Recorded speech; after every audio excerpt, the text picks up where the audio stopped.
세일 고백. 우리는 지난 3주 동안 우리의 신앙생활에 하나님의 말씀으로부터 점점점 줄여오고 우리가 우리 마음대로 우리 뜻대로 해석하고 우리가 좀 타협해 왔던 그러한 잘못된 신앙생활의 모습에 우리는 노세일을 선포하고, 이제는 다시금 그 주님의 말씀으로 우리가 고백, 말씀이 이야기하는 그 모습 그대로 우리가 돌아가기를 간절히 소망하며 우리가 함께 은혜를 나누어 보았습니다. 그리고 오늘은 그 노세일 고백 그 주제의 세 번째 시간으로 이제 말씀으로 돌아온 사람들의 삶의 모습은 어떠한지 우리가 말씀을 통해 한번 나누어 은혜를 나누길 소망합니다. 여러분, 지난 2주 동안 우리의 삶에 우리의 신앙생활의 회복을 우리는 꿈꾸면서 우리는 그 세일 딱지를 떼는 훈련을 해왔습니다.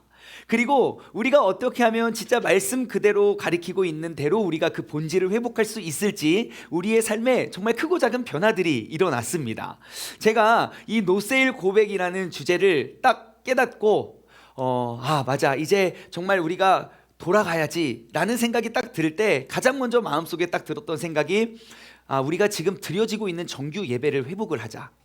뭔가 특별한 날, 특별한 행사여야지만 우리가 모여드는 예배가 아니라 정말 우리가 매번 드리고 있는 그러한 정규 예배의 회복이 우리의 신앙생활의 회복의 첫걸음이 아닐까라는 생각이 들었습니다. 참으로 안타까운 게 우리가 예전에는 뭔가 특별 새벽 기도회, 그것은 특별한 은혜로 말미암아 우리의 신앙이 회복되어지기를 기대하면서 특별한 행사가 돼야 되는데, 너무너무 놀랍고 신기한 건 특별 새벽 기도회 때만 많이 나오고 끝나면 언제 그러한 특별한 은혜가 있었냐는 듯이 다시금 원래의 모습으로 돌아가는 놀라운 상황들을 경험하면서 이제는 특별자를 빼고 우리가 일상생활 가운데 우리의 정규 예배가 회복되었으면 좋겠다라고 해서 제가 1차 목표로 우리 매일매일 50명의 예배자를 위해서 우리 기도합시다, 제가 그랬어요.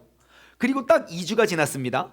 그런데요, 놀라운 변화가 일어나기 시작했습니다. 지난주 한 주 동안 우리 새벽 예배 출석을 말씀드리면요, 원래 저희가 한 20명, 25명 정도 출석하거든요. 매일매일 새벽 예배.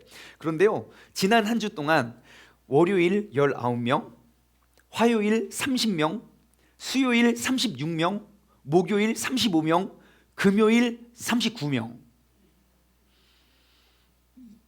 이번 주 내일은요? 정말 신기해요. 우리가 특별자를 하나도 붙이지 않았거든요. 하지만 우리의 신앙생활의 회복을 위해서 우리가 같이 노력하자, 내 생활에 내 삶에 타협했던 그 딱지를 띄워보자 라고 우리가 본질로 돌아가자는 그런 운동에 정말 많은 분들이 움직이고 계신다는 거예요. 여러분, 사람들이 왜 나오겠습니까? 새벽에 특별한 은혜가 없으면 그 새벽에 나오겠습니까? 아니죠. 정말 새벽마다 얼마나 은혜가 되는지 몰라요. 여러분, 너무너무 당연한 말일지는 몰라도 여러분, 예배가 회복되어 감에 따라서 간증이 따라오는 게 당연한 겁니까? 예배는 회복돼도 내 삶에 어떠한 변화가 없는 게 당연한 겁니까? 간증이 따라오게 되겠죠. 제가 이번 주에 어떤 한 성도님의 간증을 들었어요. 그분이 또 이렇게 나눈 그 간증이요, 노세일 고백, 그 주일 설교를 듣고 마음속에 결심을 했대요. 하나님, 새벽 기도 할 수 있게 도와주세요. 기도만 했대요. 너무너무 신기하게도 새벽에 눈이 떠지는 거예요. 그래서 영상으로 예배를 드리기 시작했죠. 그런데 그 모습을 봤던 자녀들이 나도 엄마랑 같이 교회 가게 해달라고. 그래서 온 가족이 교회를 왔네요. 더 신기한 건 그 남편이 직장에서 또 좋은 일이 생긴 거예요. 아니, 직장에서 좋은 일이 생길 수도 있고 안 좋은 일이 생길 수도 있잖아요. 근데 좋은 일이 딱 생겼을 때 그 남편의 말이 끝내줘요. 좋은 일이 딱 생기고 나서 그 남편이 대뜸 그러는 겁니다. 우리 아내가 기도해서 그런가? 내가 당신을 위해 매일 기도하고 있어요 라고 하지 않았어요. 그래도 느끼는 거예요. 이 기도가 이러한 일들을 만들어가고 있구나. 여러분, 이 하나님의 말씀이 살아있고 그 말씀이 지금도 우리의 삶 속에 역사하고 있다면 우리의 삶과 우리의 삶의 모습이 말씀으로 돌아갔을 때 말씀의 능력이 이루어지는 것들은 너무너무 당연한 일입니다. 그것이 신기한 일이고 기적이 아니라, 여러분, no sale, go back. 여러분, 이 고백은, 이 실천은 어디 멀리 있는 것이 아닙니다. 바로 우리의 삶에 지금 이 순간 내 마음속에 내가 예전에 잊어버렸던, 그리고 내가 이제 돌아가야지, 회복해야지 하는 그 말씀에, 그 감동에 여러분 귀담아 듣고 순종하는 것이 우리의 신앙생활의 회복의 첫걸음입니다. 여러분, 우리 모두가 다시 한번 결단하길 소망합니다. 지금 내 마음속에 들려오는 그것을 내가 실천하고 나아가리라 라는 그 작은 결단과 실천이요, 하나님의 말씀 속에 기록되어 있던, 성경 안에 기록되어 있던 모든 능력이 살아서 회복되어지는 그러한 믿음의 주인공이 될 줄 믿습니다. 그리고 오늘 이 자리가, 그리고 이번 한 주가 그 간증의 주인공들 여러분 모두가 되시기를 주님의 이름으로 간절히 소망합니다. 우리는 지난 한 주 말씀을 통해서요, 이스라엘 백성들의 회복된 모습에 대해서 우리가 함께 나누어 보았습니다. 그리고 한 주가 흘렀어요. 여러분, 지난 주일날 우리가 선포되어진 말씀 기억하십니까? 예, 이스라엘 백성들에게 하나님의 말씀을 딱 들고 섰을 때 그들이 다 일어나서, 경외하는 마음을 일어나서 막 하나님께 송축할 때 막 아멘 아멘 하면 엎드려서 회개하고, 그래서 우리가 그런 말씀이 선포되고 딱 한 주가 지난 또 새로운 주일을 맞았습니다. 여러분, 오늘 나의 예배는 언제부터 시작되셨습니까? 이 예배의 시작이 오늘 찬양 인도자가 찬양을 시작했을 때부터 시작되지 않길 바랍니다. 오늘의 예배의 시작은 바로 그 전에 내가 교회를 나아가는 그 차 안에서부터 나의 예배가 시작되었기를 바라요. 오늘 나의 예배의 시작은 내가 아침에 눈을 딱 떠서 오늘 뭐 입고 가지? 그 옷을 고르는 시간부터 나의 예배, 하나님께 올려드리는 나의 예배가 시작되었기를 바라요. 혹은 오늘 이 예배를 위해서 어제 저녁부터 내가 이 주일날 최고의 컨디션으로 하나님께 최고의 모습으로 예배를 드리기 위한 예배가 시작되었기를 소망합니다. 여러분, 우리의 예배가, 우리의 신앙이 다시금 말씀으로 돌아가기 위해서는 먼저 내 예배 시작 시간이 달라져야 됩니다. 뿐만 아니라 예배가 맞춰지는 시간도 달라져야 됩니다. 여러분, 우리의 예배는 항상 축도로 예배를 마치면 예배가 끝나요. 그래서 이곳에 들어올 때 다른 언어를 사용하다가 예배 드리고 착해졌다가 또 나감과 동시에 다시 그 옛날의 본성의 자아로 우리가 돌아가는 성향이 없지 않아 있는 것 같지 않습니까? 하지만 우리의 이 예배가 언제 맞춰지느냐가 정말 축도하고 이 건물에서 떠나갈 때 우리의 예배가 맞춰져서는 안 됩니다. 이 예배는 맞춰지지만 우리의 삶의 예배로 고스란히 연장되어야 할 줄 믿습니다. 이 예배에서 받았던 그 은혜의 연장이 내일 새벽으로 이어지고 내일 하루를 살아가고 또 그 다음날 새벽으로 이어지고 또 하루를 살아갈 수 있는 그러한 믿음의 사람, 그러한 삶의 예배자가 바로 이 자리에 있는 여러분 모두가 되시기를 주님의 이름으로 소망합니다. 우리가 한 가지만 더 돌아볼까요? 여러분, 말씀을 받을 준비가 되셨습니까? 하나님의 말씀에 대한 불순종의 결과로 저기 구약의 역사가 쭉 기록되어 있는데요, 남쪽 왕들 보십시오. 막 엄청나게 많은 선지자들이 막 일어나서 니들 그러면 안 돼, 그러면 안 돼 막 이야기를 했지만 그 말씀에 대한 불순종에 의한 결과로 그들은 포로 생활을 했고 그들은 나라와 성읍과 성전 그 모든 것들을 빼앗겼습니다.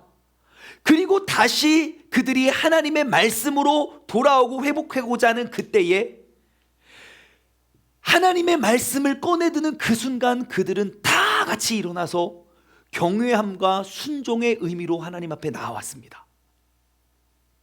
여러분, 지금 하나님의 말씀을 받을 준비가 되셨습니까? 내가 그 말씀의 능력을 의지하고 경외하는 마음으로 여러분 하나님의 말씀을 받으시기 바랍니다. 더 기대하고 더 사모하는 마음으로. 여러분, 말에는요, 내가 하는 그 말에는 그 사람의 능력이 담겨 있습니다. 똑같은 말이라고 할지라도요, 누가 하느냐에 따라서 그 말의 무게는 달라집니다. 이를테면 형이 심각한 표정으로 동생에게 그러면 너 맴매야 라고 형이 협박을 하고는 하지요. 그쵸? 그럼 동생은 어떻게 합니까?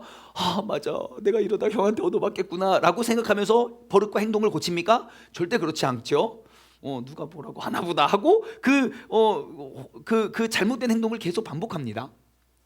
그런데 똑같은 말을 아빠가 심각한 표정으로 너 그럼 맴매야! 그럼 그 아이가 어떻게 반응을 하죠? 순간 이러다 한 대 맞겠구나 라는 위협을 느끼고 하던 일을 당장 그만두고 당장 그 행동을 그만둘 겁니다. 그리고 어떻게 하죠? 조금 있다가 까먹으면 또 다시 그 행동을 반복하지요. 그러면 하나님께서 아주 심각한 표정으로 나에게 너 그렇게 살면 맴매야 라고 하시면 우리는 어떻게 해야 될까요? 당장 그 일을 그만둘 뿐만 아니라 앞으로도 그 일을 반복하면 안 되겠지요. 여러분, 하나님이 전능하신 분이고 우리가 그 전능하신 분을 의지하고 신뢰한다면 그 하나님이 내 인생을 책임져 주실 능력의 하나님을 우리가 알고 믿는다면 그 하나님의 말씀에 대한 무게가 이 세상 누구의 말보다 더 무겁고 중요해야 되는 건 맞습니까? 하지만 여러분의 삶에 있어서 하나님의 말씀의 무게는 어느 정도입니까? 성경은 단 한 번도 상황과 시대에 따라서 이때는 이렇게 하고 저때는 저렇게 하라고 타협하라고 가르쳐 준 적이 없습니다. 하나님이 무엇을 좋아하시고 무엇을 싫어하시는지, 내가 어떠한 삶을 살아야 할지 하나님은 단 한 번도 말을 바꾼 적이 없지만 우리는 그 하나님의 말을 마치 형이 나한테 훈계하는 것보다 더 가볍게 여기지 않습니까? 부모님의 명령 정도는 고사하고 내 친구가 나한테 훈계하는 것보다도 더 가볍게 여기고 우리가 무시하면서 살아가고 있는 게 우리의 모습이 아닌가 돌아보았으면 좋겠습니다. 여러분, 우리 하나님은 전능하신 분입니다. 내가 그 전능하신 이의 능력을 안다면 나는 그 능력을 아는 만큼 우리는 그 하나님의 말씀의 무게를 우리는 감고 살아가야 됩니다. 하나님을 모르는 사람, 믿음이 없는 사람, 이 말씀의 무게를 가볍게 여길 것입니다. 전능하신 하나님을 알지 못하기 때문에 그 말씀의 능력조차 알지 못하니까 당연한 거예요. 하지만 하나님이 누구신지 알고 그분이 어떠한 일을 행하셨고 앞으로 어떠한 일들을 행하실지 알고 그분의 능력을 알고 있는 사람이라면 반드시 그 하나님의 말씀은 세상 누구의 말보다 더 무겁고 귀하게 여겨야 된다는 것입니다. 여러분, 만약 내가 하나님을 안다고 말하고 전능하신 그분의 능력을 알고 있다고 말하면서도 내가 그 하나님의 말씀을 나의 삶 가운데 가볍게 여긴다면 우리는 하나님을 모르는 사람입니다.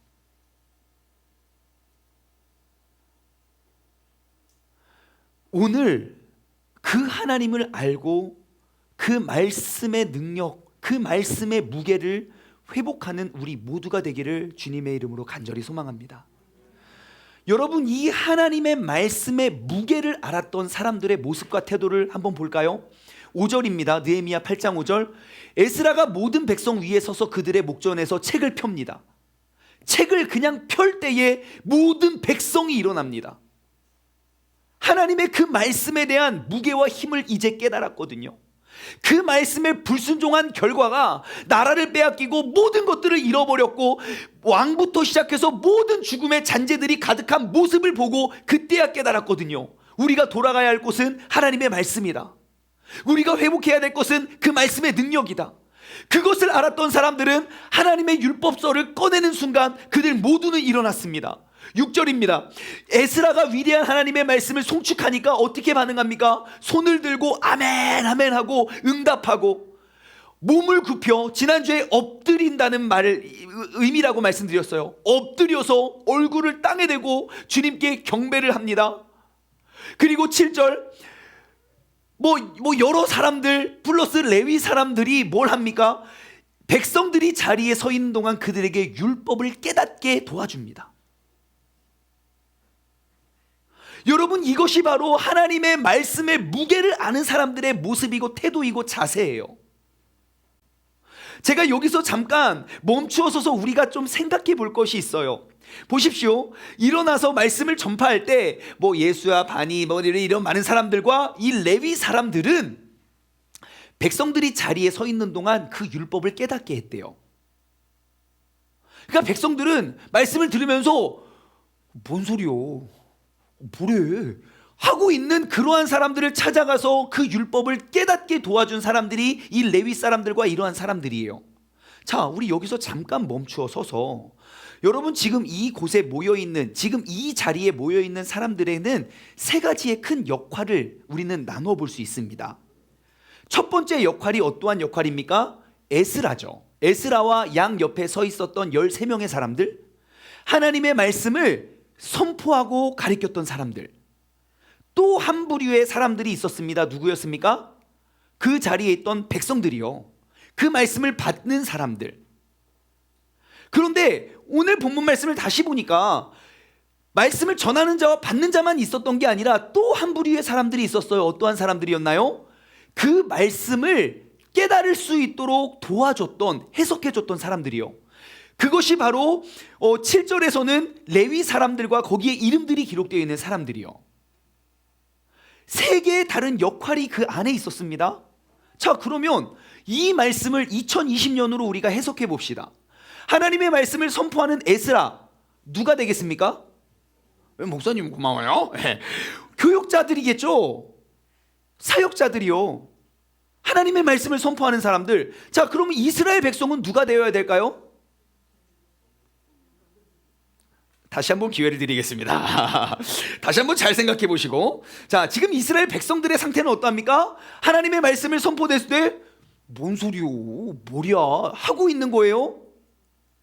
누구겠습니까? 그죠? 세종 시민들이겠죠? 그 중에 불신자들이겠죠. 주님을 알지도 못하고 그 말씀의 무게를 알지 못하고 깨닫지 못하는 사람들. 그러면 이 레위 사람들은 누구일까요? 답을 알지만 차마 내 입으로 꺼낼 수 없는 그러한 표정으로 저를 바라보고 계시지만, 여러분, 우리의 역할입니다. 지금 이 시간 이렇게 예배드리고 있는 우리의 역할은 가만히 앉아서 하나님 말씀 들으면서 뭔 소리요 하고 있어서는 안 됩니다.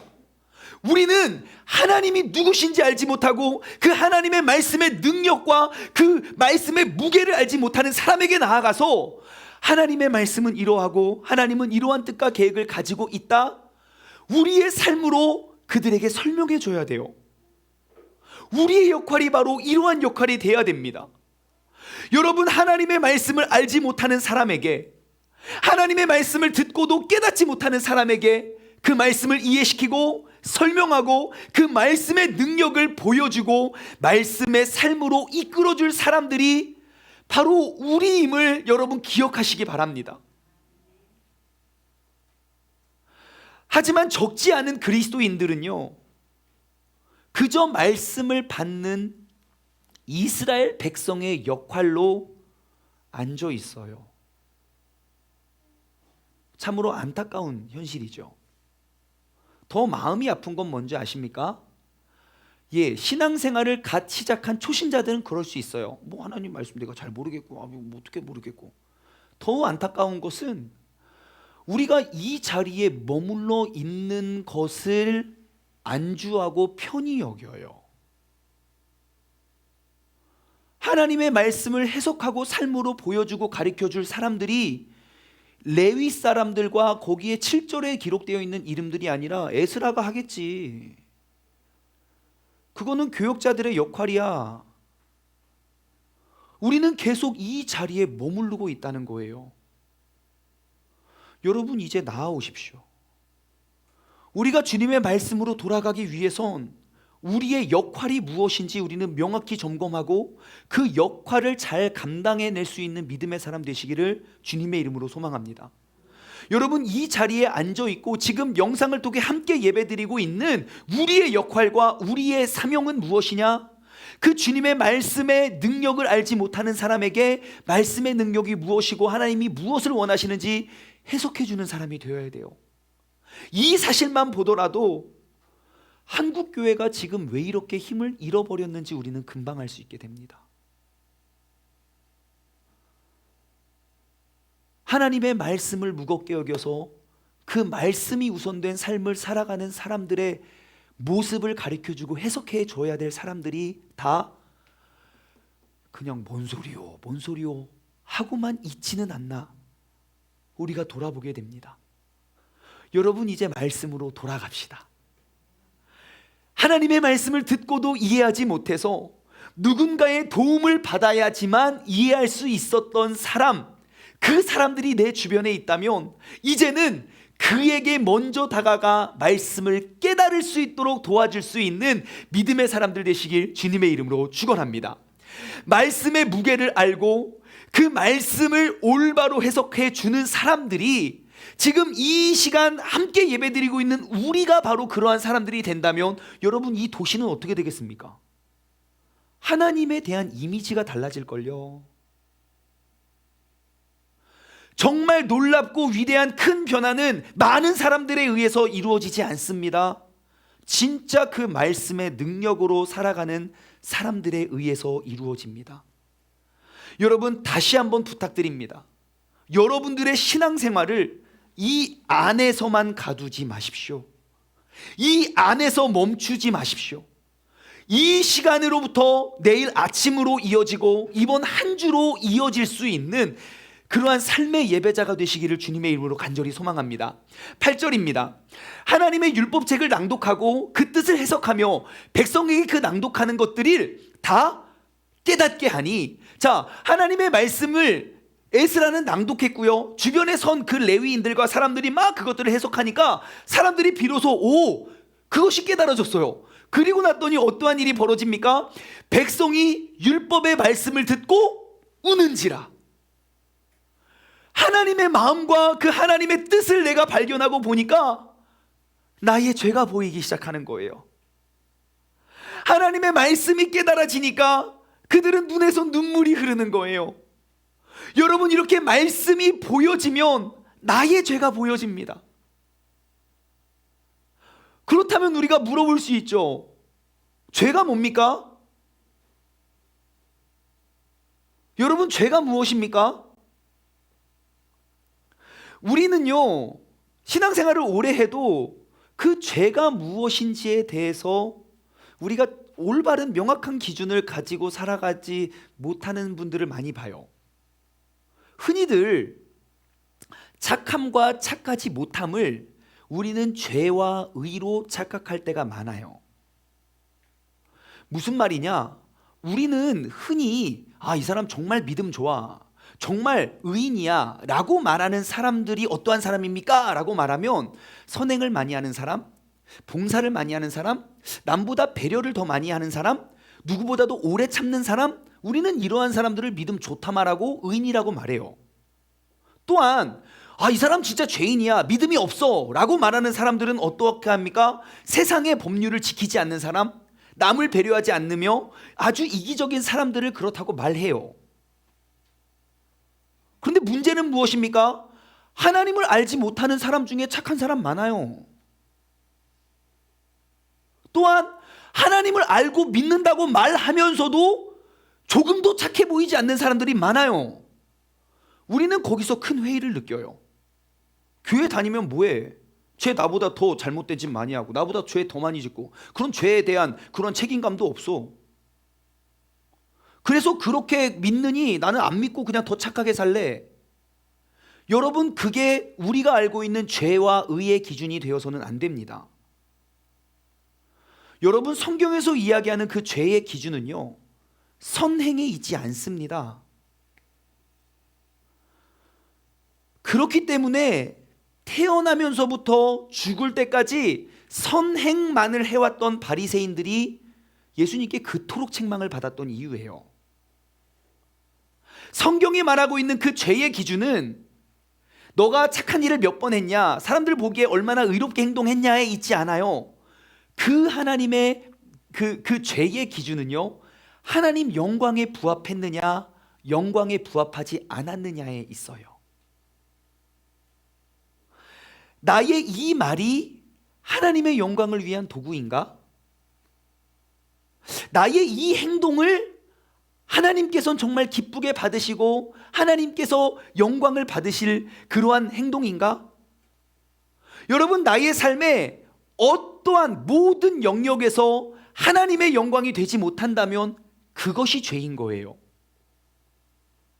그렇기 때문에 내가 아무리 착한 행동을 많이 하고 아무리 착한 삶을 살아왔을지라도 그것이 나의 의를 위한 것이고 그것이 나의 기쁨을 위한 것이고 그것이 나의 유익을 위한 것이고 나의 승진을 위한 것이고 나의 만족을 위한 것이라면 아무리 착한 일을 많이 해도 그것은 죄인 중에 죄가 되는 것입니다. 바리새인들이 바로 그러했잖아요. 하나님의 말씀과 하나님의 기쁨과 하나님의 영광을 위하여 그들이 율법을 지켜오지 않았던 거예요. 오히려 자신의 명예와 자신의 이미지를 위해서 하나님의 가르침도 그냥 잘라버렸던 사람들이 바로 바리새인들이었습니다. 그들은 나의 만족을 위해서라면, 나의 체면과 나의 이미지를 위해서라면 예수님의 어떠한 요구도 그들은 용납하지 않았습니다. 그래서 결국 그들이 예수님을 십자가에 달았죠. 우리가 하나님께 지음받았다고 고백하는 그리스도인의 삶은요, 하나님의 기쁨과 하나님의 영광을 위해서 살아가야 됩니다. 고린도전서 10장 31절은 이렇게 이야기합니다. 그런즉 너희가 먹든지 마시든지 무엇을 하든지 다 하나님의 영광을 위해서 해라. 우리가 그리스도인이 우리가 된 이후로 우리의 삶의 목적과 방향이 달라져야 돼요. 이것이 바로 성경이 이야기하고 있는 의로운 삶의 모습입니다. 여러분은 죄인입니까? 의인입니까? 여러분, 오늘 이 시간 우리가 하나님의 말씀 앞에서 나의 죄를 한번 다시 돌아보았으면 좋겠습니다.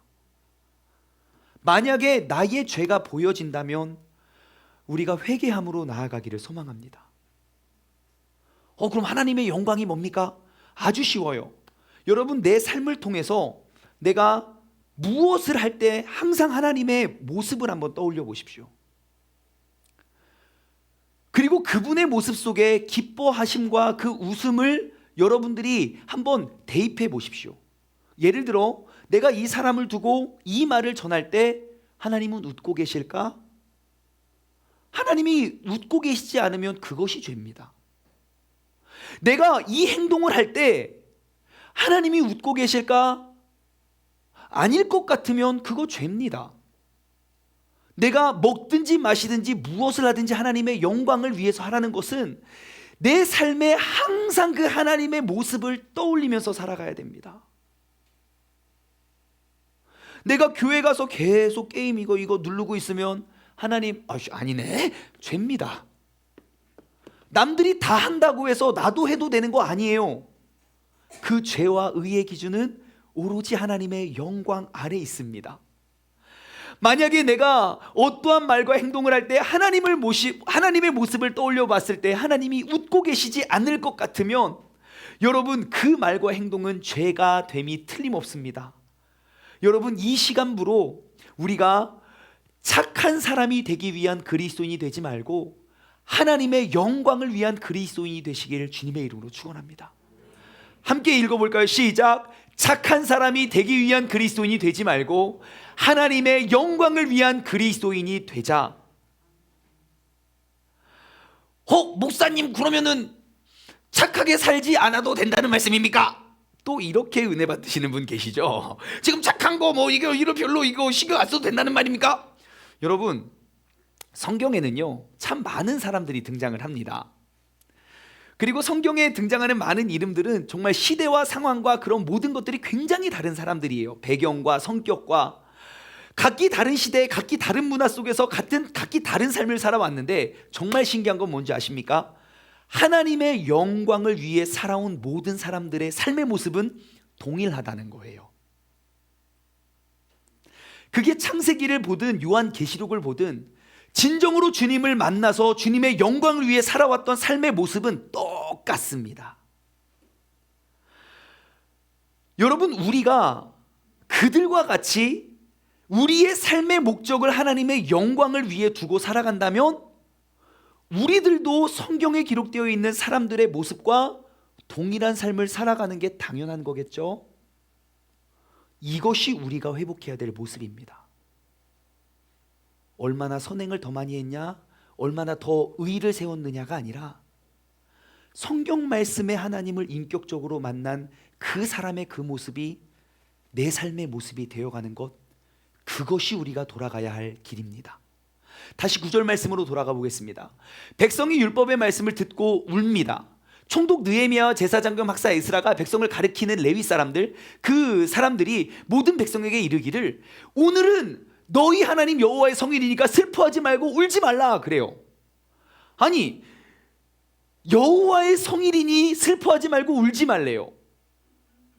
좀 더 볼까요? 10절입니다. 이제 느헤미야가 한마디 거듭니다. 이날은 주님의 성일이니 너희는 근심하지 말으래요. 11절 보면요, 이제 레위 사람들도 한마디 거듭니다. 오늘은 성일이니 마땅히 조용하고 근심하지 말아라. 여러분, 지금 이들이 맡고 있는 오늘은 어떠한 날입니까? 주님의 말씀이 깨달아지고 회개가 터져 나온 날 아닙니까? 지금 계속 울고 있잖아요. 그러면 그 은혜 받는 거 계속 오랜만에 내가 지금 주님을 멀리 떠났다가 오랜만에 은혜 받아 하고 있는데 그렇게 울고 회개하는 사람들에게 뭐라고 말해요? 이날은 주님의 날이니 성일이니 너희는 슬퍼하지 말고 울지 말아라. 너희는 근심하지 말아라 라고 이야기하고 있는 거예요. 여러분, 그럼 우리는 어떻게 해야 됩니까? 여러분, 지금 이들이 맡고 있는 그 날은 일곱째 달 초하루입니다. 율법에 의하면 그것을 나팔절입니다. 나팔절의 규례가 어디에 기록되어 있냐면 바로 레위기 23장 24절 25절. 이스라엘 자손에게 말하여 이르라. 일곱째 달 곧 그 첫날은 너희에게 쉬는 날이 될지니 이는 나팔을 불어서 기념하는 날이다. 그러니까 그 유대 그 달력에 의하면 새해 날을 알리는 새해 첫날이에요. 우리도 그러잖아요. 지난 한 해를 돌아보고 새해를 맞으며 지난 한 해가 어떻든지 떠오르는 태양을 바라며 우리가 힘차게 우리가 새해를 다짐합시다. 와 그거 아닙니까? 바로 그날이에요. 너희가 지난날 어떠한 일이 있었든지 간에 오늘 이날은 나팔을 불며 그 새 첫날의 기쁨을 알리는 절기가 바로 7월 1일이라고요. 그런데 참 아이러니하게도 지금 이스라엘 백성들의 마음의 상태는 어때요? 내가 그동안 주님을 멀리 떠났다가 은혜를 받고 있잖아요. 그럼 어떻게 기도하게 놔둬야 됩니까? 아니면 나팔절이라고 이야기해야 됩니까? 여러분이 이제 막 은혜 받고 있다니까요. 하니까 야 지금 울 때가 아니야. 지금 빨리 기뻐하십시오. 여러분 막 그러면 좀 짜증납니까? 아멘 해집니까? 예? 조금 짜증 났다가 괜찮아져요? 여러분, 지금 에스라, 느헤미야, 레위인 이들 모두는요 그렇게 회개의 역사가 일어나고 있는 그때에 그들에게 권면합니다. 울지 말고 슬퍼하지 말고 근심하지 말아라. 이게 무슨 말일까요? 바로 오늘은 나의 감정 변화에 따라 달라지는 나를 만드는 게 오늘이 아니라 오늘은 오늘의 주인 되시는 하나님께서 원하시는 삶을 만들어 가는 것이 오늘이어야 됩니다. 나의 오늘은 지금 내가 은혜 받고 있으니까 하나님의 뜻이고 뭐시고 그거 다 필요 없고 지금 나 빨리 은혜 받게 놔두세요. 나의 감정의 변화에 의해서 내가 결정하는 게 오늘이 아니고요. 나의 오늘은 모든 것들을 완벽하신 계획하에 우리에게 허락하신 그 하나님께서 원하시는 삶을 내가 순종하고 따라가는 게 나의 오늘이 되어야 하는 줄 믿습니다. 여러분, 나의 오늘이 나의 능력 아래의 날이 되면 우리는 내 마음속에 피어오르는 그 불안과 괴로움을 우리는 떨쳐버릴 수가 없습니다. 여러분, 오늘 하루를 살아가면서 나의 능력과 나의 뜻대로 내가 조종하고 조절할 수 있는 게 뭐가 있습니까? 내가 낳은 자식도 내 말 안 들어요. 내가 낳은 자식도, 내가 기른 자식도 내 뜻대로 되지 않는데 내가 경제를 바꾸겠습니까? 날씨를 바꾸겠습니까? 뭘 하겠습니까? 그러니 우리는 늘 불안한 거예요. 하지만 나의 오늘이 하나님의 날이 된다면 우리는 모든 상황 속에서 담대할 수 있습니다. 오늘 하루의 모든 것이 다 하나님의 손에 달려있기 때문이죠. 나의 오늘이 나의 기쁨과 나의 영광을 위한 날이 된다면 우리는 그 하나님의 영광을 바라보지 못합니다. 하지만 나의 오늘이 하나님의 기쁨과 하나님의 영광을 위한 날이 된다면 우리는 천국의 소망을 잃지 않고 살아가게 되는 것입니다. 그래서 10절 말씀은 이렇게 고백합니다. 느헤미야가 또 그들에게 이르기를 너희는 가서 살찐 것을 먹고 단 것을 마시되 준비하지 못한 자에게는 또 나눠줘라. 이날은 우리 주님의 성일이니 너희는 근심하지 말아라. 여호와로 인하여 기뻐하는 것이 너희의 힘이다. 여호와로 인하여 기뻐하는 것이 그것이 바로 너희의 힘이다. 여호와로 인하여 기뻐하는 것, 그분의 영광을 위해서, 그분의 기쁨을 위해서 오늘 나의 하루를 만들어가는 것이 곧 내가 이 하루를 살아가고 이겨나갈 수 있는 힘이 되는 줄 믿습니다. 여러분, 여기서 기록되어 있는 이 힘이라는 단어가요, 히브리어 단어로는 마우즈라는 단어예요. 근데 그 마우즈라는 단어의 뜻이 강하다, 견고히 서다, 그런 거예요. 다시 말해 여호와로 인하여 기뻐하는 것이 나를 더욱더 강하고 담대하고 견고히 서게 만드는 거래요. 근데요, 이 마우즈라는 단어에서 파생된 단어가 있어요. 어떠한 단어들이 파생됐냐면요, 힘, 능력, 세력이라고 파생되어 있어요. 근데요, 그것뿐만 아니라 다른 한편으로는 이 마우즈의 파생어는요, 피난처, 보장, 산성, 바로 같은 어원에서 파생된 단어예요. 다시 말해 여호와로 인하여 기뻐하는 것이 너희의 힘이다. 이 말은 여호와로 인하여 기뻐하는 것이 너희의 피난처이다 라는 것과 같은 의미예요. 여러분, 우리 하나님은 언제나 우리의 힘이 되시고 우리의 피난처가 되십니다.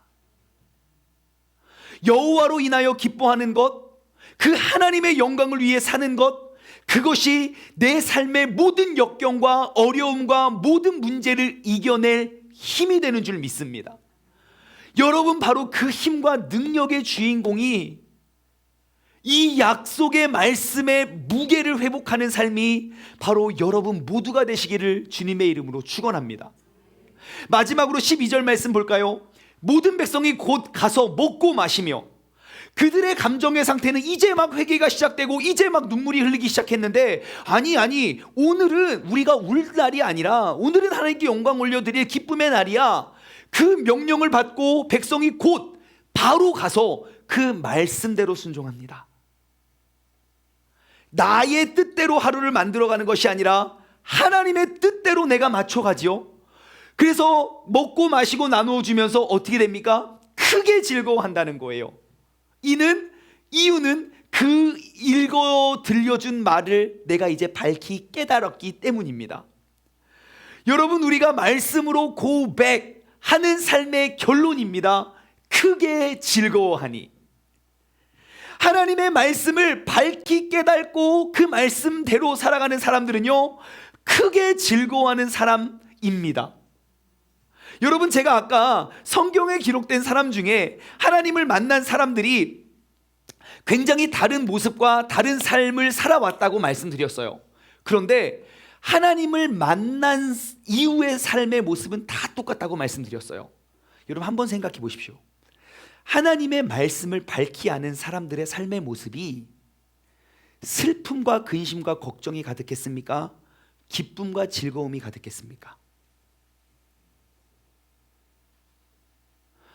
아브라함을 따져볼까요? 여러분, 아브라함은 지난 75년 동안 나름 성공한 사람입니다.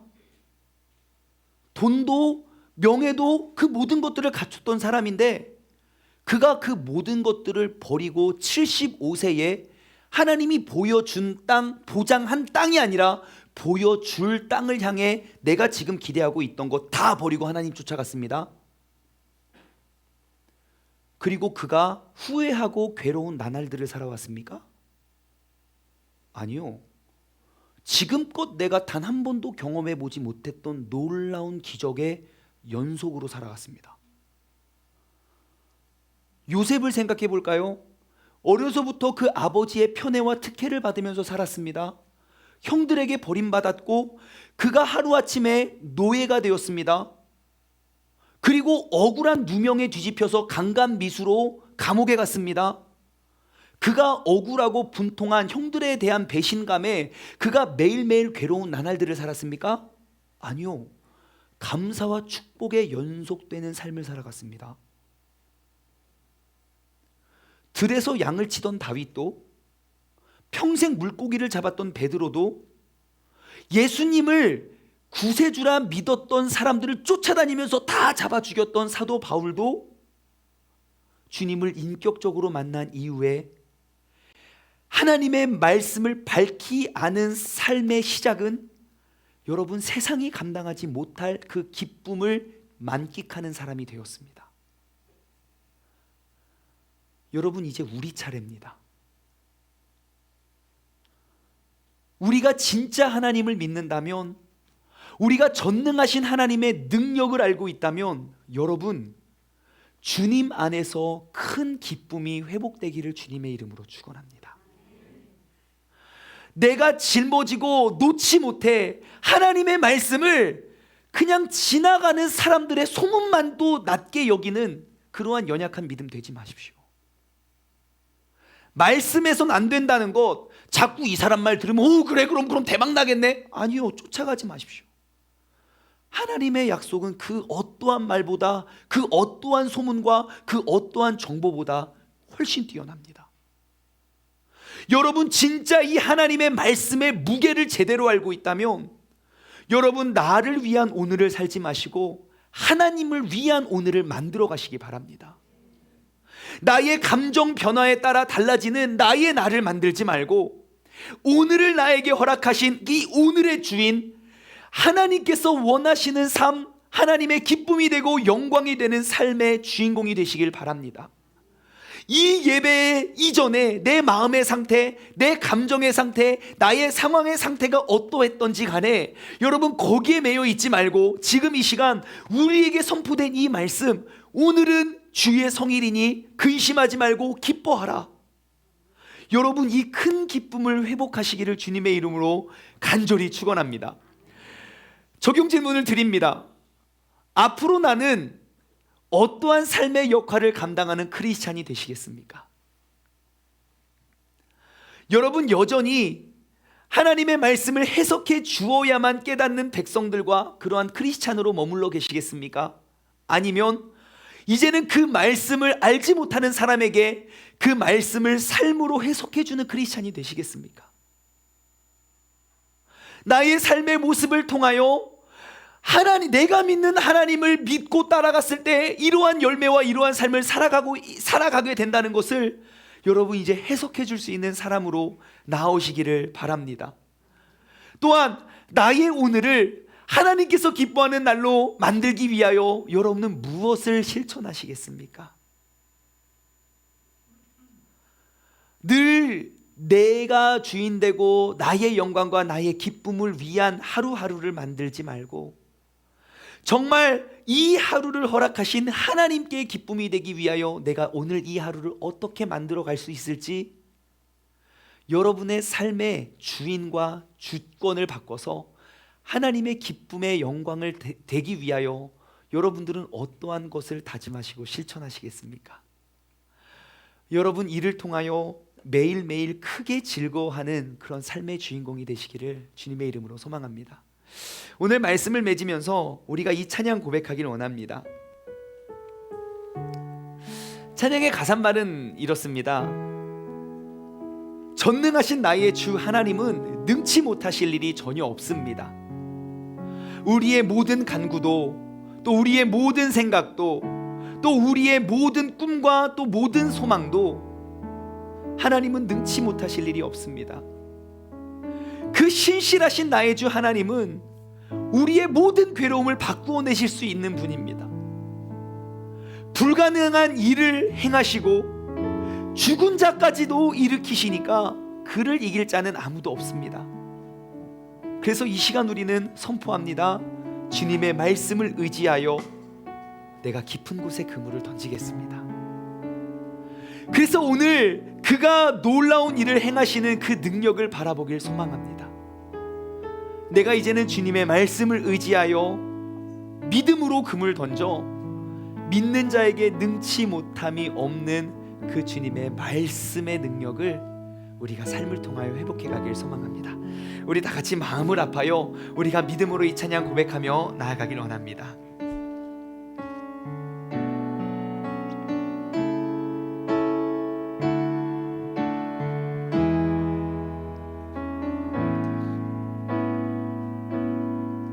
전능하신 나의 주 하나님은 능치 못하실 일 전혀 없네. 우리의 모든 간구도 우리의 모든 생각도 우리의 모든 꿈과 모든 소망도 신실하신 나의 주 하나님은 우리의 모든 괴로움 바꿀 수 있네. 불가능한 일 행하시고 죽은 자를 일으키시니 그를 이길 자 아무도 없네. 주의 말씀 의지하여 깊은 곳에 그물 던져 오늘 그가 놀라운 일을 이루시는 것 보라. 주의 말씀 의지하여 믿음으로 그물 던져 믿는 자에게 능치 못함 없네. 다시 한번 고백할까요? 전능하신 나의 주, 전능하신 나의 주 하나, 그분은 능치 못할 일이 전혀 없습니다. 능치 못하실 일 전혀 없네. 우리의 모든 간구에 대해서, 우리가 가지고 있는 모든 생각들에 대해서도, 우리의 꿈과 모든 소망에서도 주님께서는 불가능이 없으십니다. 신실하신 나의 주 하나님은 지금 이 순간 나의 모든 괴로움을 바꾸어 내실 수 있습니다.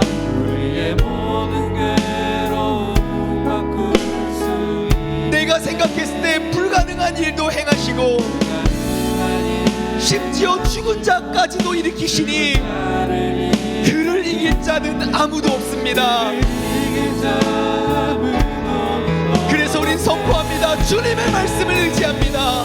주의 말씀 의지하여 깊은 곳에 그물 던져 오늘 그가 놀라운 일을 이루시는 것 보라. 주의 말씀 의지하여 믿음으로 그물 던져 믿는 자에게 능치 못함 없네. 주의 말씀 의지하여, 주의 말씀 의지하여 깊은 곳에 그물 던져 오늘 그가 놀라운 일을 이루시는 것 보라.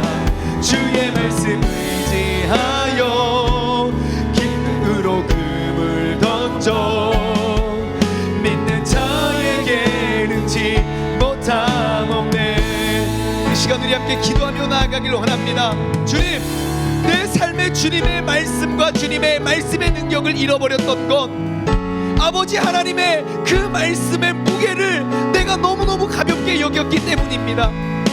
분명히 하나님께서 내게 쉼없이 말씀하시지만 그것을 지나가는 사람들이 내게 귀뜸해주는 말보다 더 가볍게 여겼고, 아버지의 말, 형제의 말보다도 하나님의 말씀이 더 무겁고 더 커야 되는데 우리는 그것들을 너무너무 무시하며 그냥 그러려니 하면서 믿지 않고 살아왔던 나의 잘못된 믿음을 이제 되돌리기를 원하오니, 이제 주님의 말씀을 믿고 의지하며 나아가겠다고 우리가 다짐하고 주님의 이름 한번 부르짖어 갑시다. 기도하겠습니다. 주여, 하나님 아버지 감사합니다. 아버지 하나님, 우리의 말씀과 우리의 믿음이 온전히 회복되어지길 원합니다.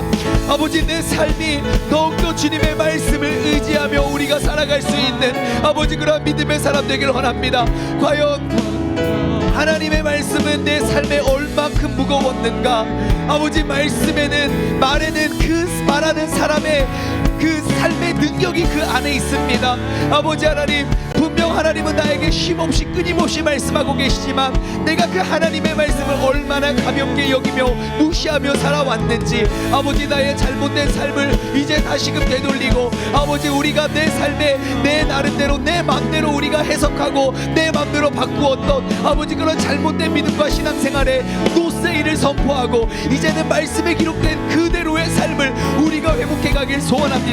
하나님, 내가 만드는 나의 하루, 나의 감정과 나의 뜻대로 우리가 만들어가는 그 하루는 너무너무 불안하고 초조하고, 아무리 많은 것 얻어도 내가 언제 떨어질지 몰라 두려워하고, 아무리 많은 것 내가 누려도 아버지 하나님 내 마음에 온전한 기쁨을 회복할 수 없었습니다. 하지만 나의 이 하루를 나를 위한 하루가 아닌 주님을 위한 하루를 우리가 만들어 아버지 하나님 주님께서 원하시고 기뻐하시는 삶이 무엇인지, 내가 그 주님의 영광의 법 앞에 우리가 그 하루를 만들어갈 수 있는 믿음의 사람 되게 하여 주시옵소서. 주님의 말씀의 무게가 더욱더 무거워지고 내 삶을 이끌어낼 수 있는 믿음의 고백 되게 하여 주옵소서.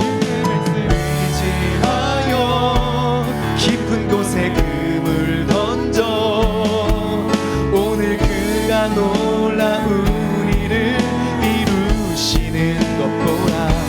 주의 말씀 의지하여 깊은 곳 금을 던져 믿는 자에게 능치 못함 없네. 주의 말씀 의지하여, 주의 말씀 의지하여 깊은 곳에 금을 던져 오늘 그가 놀라운 일을 이루시는 것 보라. 주의 말씀 의지하여 믿음으로 금을 던져 믿는 자에게 능치 못함 없네.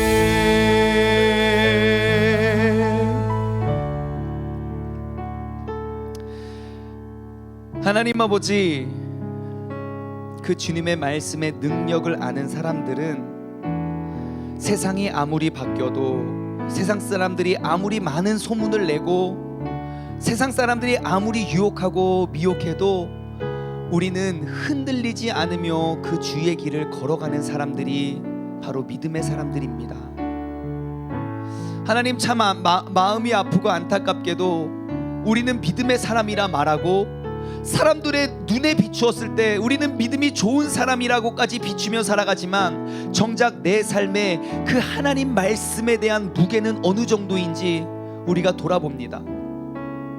내가 알지도 못하는 사람이지만 그냥 스쳐 지나가는 사람이 어떠한 나의 관심을 이끌어낼 수 있는 그러한 조언을 해주면 우리는 하나님의 뜻과 상관없이 우리는 그 조언을 따르고, 나의 형제가 나에게 해주는 말을 우리가 의지했고, 우리는 세상에 시시각각 변하는 그러한 모든 것들을 따르고 쫓고 의지하느라 조금도 변함이 없고 능치 못하심이 없는 그 하나님의 말씀은 저 뒷전에 있었음을 고백합니다. 주님, 모든 것들을 잃어버리고 나라를 빼앗기고 성읍이 무너졌고 성전이 온데간데 없이 흔적도 없이 사라졌던 그 이후에 그 하나님의 귀한 말씀을 깨닫고 돌아왔던 이스라엘 백성처럼 오늘 내 삶에 그 주님의 말씀의 무게가 회복되어지길 원합니다. 이제는 주님의 말씀을 세상 누구의 말보다 더 의지하여 내가 믿음으로 금을 던지고 믿음으로 오늘 하루에 하나님의 영광을 위해 삶을 살아갈 수 있는 믿음의 사람, 그로 말미암아 내 삶에 크게 기뻐하니라 그 큰 기쁨과 진정한 행복이 회복되어질 수 있는 믿음의 사람 되게 하여 주시옵소서. 이제는 우리 주 예수 그리스도의 은혜와 아버지 하나님의 무한하신 사랑하심과 성령님의 교통하심이 하나님의 말씀을 의지하여 우리의 삶에 큰 기쁨과 큰 소망이 회복되어지길 소망하는 사랑하는 우리 세종중문 가족들 모리모리 위에 이제로부터 영원토록 함께 하시길 간절히 축원하옵나이다.